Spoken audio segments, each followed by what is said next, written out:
अब जो थ्योरम है, अब जो प्रमेय है वो है थेल्स का विलोम या कन्वर्स ऑफ थेल्स। ठीक है, इसकी स्टेटमेंट है, यदि किसी त्रिभुज में कोई रेखा किन्हीं दो भुजाओं को समान अनुपात में विभाजित करे तो वो तीसरी भुजा के समांतर होती है। थेल्स ने यह भी बताया अपने कन्वर्स पार्ट में कि किसी त्रिभुज में अगर कोई रेखा अन्य दो भुजाओं को बराबर अनुपात में बांट रही है तो वो जो रेखा होती है डी वो तीसरी भुजा के समांतर होती है। डिफरेंस क्या है थेल्स की मेन थ्योरम में और इसमें कि थेल्स की मेन थ्योरम में ये लाइंस पैरेलल देकर रखी होती हैं और प्रूव करना है अनुपात बराबर है।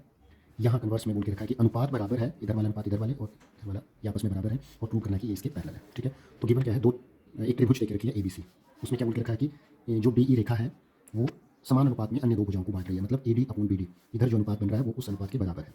प्रूव क्या करना है कि डी ई पैरेलल है बी सी के। कंस्ट्रक्शन में हम मान के चलते हैं कि डी ई इसके पैरेलल नहीं है, एक और रेखा है डी ई डैश रेखा है जो बी सी के समांतर है। लिख भी देना कि माना डी ई बी सी के समांतर नहीं है, एक और रेखा है जो डी ई डैश है वो पैरेलल है बी सी के। अब चलते हैं प्रूफ की ओर। प्रूफ में इस थ्योरम को प्रूव करने के लिए हम थेल्स की मेन थ्योरम का यूज़ करेंगे, क्योंकि यहाँ हमने बोला है कि डी ई डैश है वो बी सी के पैरेलल है, डी ई डैश को हमने बी सी के पैरेलल बोला है, तो इस पर थेल्स थ्योरम लगा लेंगे। इसलिए थेल्स प्रमेय के अनुसार A D upon D B equal to A E dash upon E dash C होगा, क्योंकि थेल्स ने बोला कि अगर पैरेलल है तो समान अनुपात में विभाजित होंगे। A D upon D B is equal to A E dash upon E dash C. Okay, तो एक रिजल्ट आ गया हमारे पास ये वाला, ये 2 नंबर रिजल्ट है क्योंकि एक गिवन है। पहला रिजल्ट जो स्टेटमेंट में गिवन है, थ्योरम में गिवन है। इन दो को कंपेयर करेंगे, इधर से A D upon B D की वैल्यू इतनी आ रही है, इधर A D upon D B की वैल्यू इतनी आ रही है, मीन्स ये दोनों ही क्या होंगे equal, that is A E upon C E किसके बराबर होगा, A E dash upon E dash C के।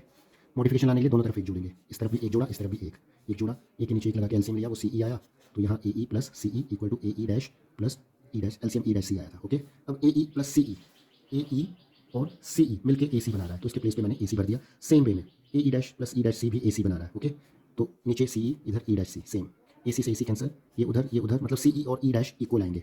ओके, सिंप्लीफाई करने पे, इक्वेशन सॉल्व करने पे। देखो ऐसा तभी संभव हो पाएगा जब ई तथा ई डैश एक ही बिंदु हो। सी ई और सी ई डैश लेंथ तभी बराबर होंगी। ऐसे देखने में तो लग रहा है ये लंबे छोटे हैं, सी ई की लेंथ छोटी है, सी ई डैश लेंथ ही है, पर ये तभी बराबर हो पाएंगे जब ये दोनों एक ही पॉइंट पे लाई करें। मीन्स ई तथा ई डैश एक ही बिंदु होना चाहिए। ऐसा तभी संभव है जब ई तथा ई डैश एक ही बिंदु हो। अतः जो डी ई डैश है वो ही हमारा डी ई है। अतः यहाँ लिख भी सकते हैं, अतः डी ई डैश पैरेलल होगा डी ई के, सॉरी ये तो पहले ही पैरेलल देके रखा है और ये पैरेलल होंगे डी ई के, तो यही प्रूव करना था। ओके।